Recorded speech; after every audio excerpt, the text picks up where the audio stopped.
Hey guys, Hikari here, and after a 2 week break, we are finally getting back into My Hero Academia with a new chapter this week, chapter 359, titled Our School. And this week's chapter starts off with the first of all Shonen Jump color page, basically the front page of the magazine, and it's all My Hero based, and we actually see it's Deku kind of reaching out to an All for One that has his full face back, seemingly, and it's still kind of shadowed out, but I guess this is showing that what really did happen with him is that he gained back his original face or his original body that he had pre-fight with All Might so many years ago. So this doesn't 100% confirm it, but it probably is going to be likely that that's the case going forward, since we see that he's seemingly looks like how he did before with the white hair, and his face and nose are all there. So I'm guessing that's what we should come to expect whenever he pops back into the manga.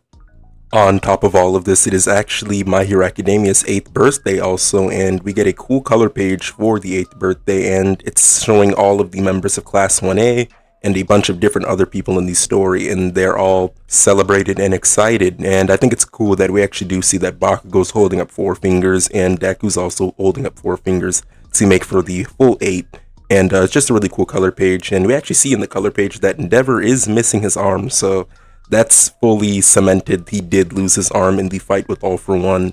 And going forward, I guess, if he does make it out of all of that, he is going to be missing one of them, which is very crazy. Really shows the gravity of everything that's going on in the story.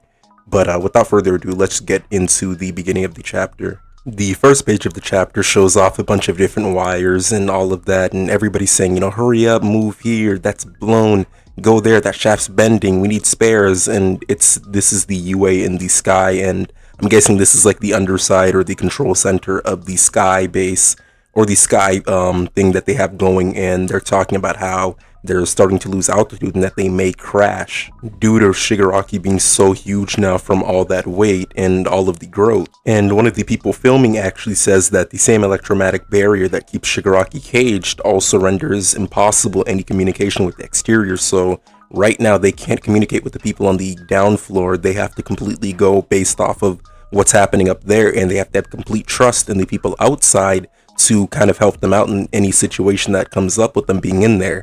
As we know, there's a lot of people on the down floor, Momo and a bunch of different people doing their job, and the people in there can't even really communicate with each other. So it just shows that this whole situation is probably very stressful for everybody involved, and everybody's just trying their best to take down Shigaraki and save the day, basically.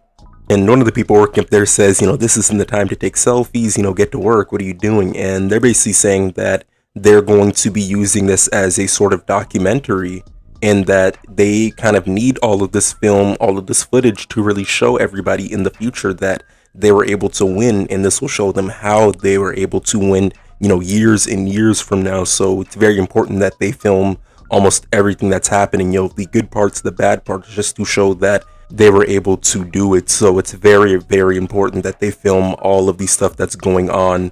And when they're saying this, we see a very cool panel, and this is the moment of impact with Bakugo, since in the last chapter we saw that he was basically charging up his ultimate move, and he uses it on Shigaraki, and we see Shigaraki moving his hand to most likely defend against it, and it's a huge explosion. This is probably the single biggest kind of attack that we've seen many of the members in the entire story do, since that single attack kind of dwarfs even the small little earth thingy that they're floating on right now, the UA area. So it dwarfs that, and it's a huge explosion.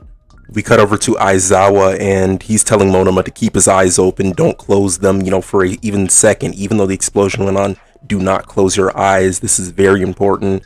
Even though that there's probably a bunch of rubble, a bunch of dust and all that, he needs to keep his eyes open to make sure that Shigaraki can't even use his quirks for a second. Momo then reacts to the explosion, saying that must have been Bakugo, and they're saying, please don't tell me you destroyed the power lines. And everybody's kind of worried that, whoa, maybe that explosion messed everything up, and oh my god, maybe Nejiri's hair got burnt, which is what somebody said on the ground floor. And it's actually Kaminari that kind of vouches for Bakugo, saying that he's actually very, very meticulous. And somebody says, what does that have to do with anything? And he's saying that he's not trying to disregard Bakugo and his ability to kind of take his surroundings into account during fights. and he's saying that he purposely used that attack to try and minimize damage to the environment while maximizing damage to the actual target. So it just shows that he was really thinking about a bunch of different things when he was going on with that attack, and he wasn't just blindly trying to attack Shigaraki. And it really does just show that Bakugo's really grown a lot in the story throughout the past entire thing. You know, he isn't trying to hurt anybody else or hinder everybody else's job. He's trying to do what he needs to do in the most efficient way possible. Unfortunately, though, even though he used this full power attack, the full culmination of really everything that Bakugo's worked towards, we see that it wasn't enough, and we see him get a cut on his face, and also his hands start to freeze up, and this is because Shigaraki completely snapped it. He broke his hand, and he basically started to tell him that it's truly wonderful that you were able to do this highly condensed blast. You're able to do this while maximizing damage to me, minimizing damage to the environment, but I had to break it. And he's saying that he's sorry, but he doesn't have any interest in Bakugo still. Mirko and Best Jeanist are obviously very scared right now. You know, they're trying to close the gap between them to get Bakugo out of, you know, that very close range with Shigaraki, where Shigaraki can really do anything he wants to Bakugo. And he's saying that who was the genius that thought it was a good idea to get very up close and personal with them, and that it's only going to get them a first-hand taste of what it's like to be smashed by a power that rivals All Might. So we've known this for a while, but his just straight physical strength right now is rivaling All Might in terms of strength, and that's very crazy that he's doing this without any quirks, which the quirks are probably going to give him strengthening boost, you know, just general strength. So it's very, very important that he does not get his quirks back for even 1 second. We then get a pretty sad panel of Bakugo, and he's basically on the floor, and we see that the entire right side of his face looks very messed up. I can't even tell if his eye is still functional there, but as far as we know, it could be completely gone or something, but it just looks very messed up. And the sad part is that he was saying that this is his absolute best, and he's wondering, is the gap between us really so vast? This was the full culmination of Bakugo's power, and this was kind of the embodiment of Bakugo, this ultimate move that he used against him, and it was so easily just blown away, and his arm was so easily crushed. So it's kind of just sad seeing Bakugo in this state, but it's just unfortunate that all of this had to happen, and that his move really wasn't able to accomplish much against Shigaraki. Without letting up though, Shigaraki then says that it wasn't really your ideals or dreams that piqued my interest at all, and he's saying that the only thing that ever really piqued my interest in you is the fact that you're Midoriya's best friend, which I still think this isn't really fully Shigaraki. I don't think Shigaraki usually talks down to people like this. This is more of an all-for-one thing. So I still think that this is really all-for-one influencing Shigaraki more right now. So I really do want to see like Shigaraki completely out there in the story, at least very soon. I want to see him and his ideals kind of pop up instead of this kind of weird mix of some Shigaraki and some all-for-one. But I'm pretty sure this is going to happen soon enough, and we're going to get Shigaraki completely, and not that this, you know, weird all-for-one Shigaraki mix that we have going on right now. We cut to Aizawa again. He's basically saying, Mandalay, like, do you know Midoriya's status? Where is he? And everybody's saying that they can't reach him. The electromagnetic waves are really messing with their ability to talk to anybody or really see anything that's going on outside of that little bubble or the area that they're floating in. And she's saying that all they're getting is static, and we see Aizawa reacting to Bakugo on the floor, and he's looking very hurt right now. He really wants to help out, and he wants them to do something to save Bakugo. So he's yelling out to Best Jeanist, Mirko, anybody, Edgeshot, please help Bakugo, please get him out of there. He still needs to graduate from UA so he can aim to be the #1 hero, and this is very heartbreaking seeing Aizawa say this. And in that panel, we scroll down to Shigaraki with a very like blacked out kind of figure, and he looks like a straight up demon here. He doesn't even look human. And this is obviously important. This is showing that Shigaraki's kind of transcended being a regular person, and that he's almost like a demon in this fight against them. We actually then cut over to Sun Eater and Nejire, and this is going to be the really cool part of the chapter where they're talking and they're saying that they want to get a proper graduation ceremony, and that they're going to have Principal Nezu throw them a really good one. And coming out from the floor, we see the person that a lot of people have been waiting for and waiting to see in the story. We see him pop out using his quirk from under the floor, and It's actually Mirio who is finally back in the story, and we see the big three standing next to each other again, and it's very cool, and this is where the chapter ends.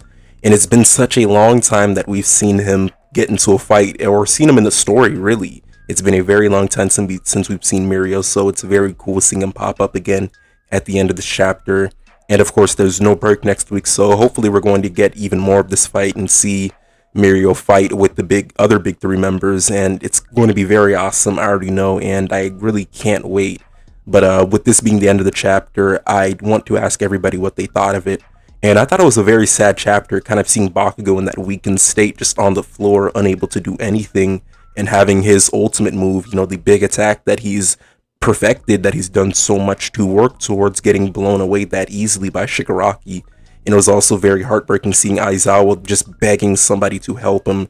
He really did not want to see his student, take a fall and to be killed. So it was just very sad, that whole altercation with them. But hopefully we get a very cool fight with Mirio in the next week's chapter. So I'm very much looking forward to that. But or maybe you guys want to see the other fights going on, like the All For One fight, maybe see what's going on with him, since that is plausible that that could be what we're going to get next week, and we're going to hold off on this fight for a bit.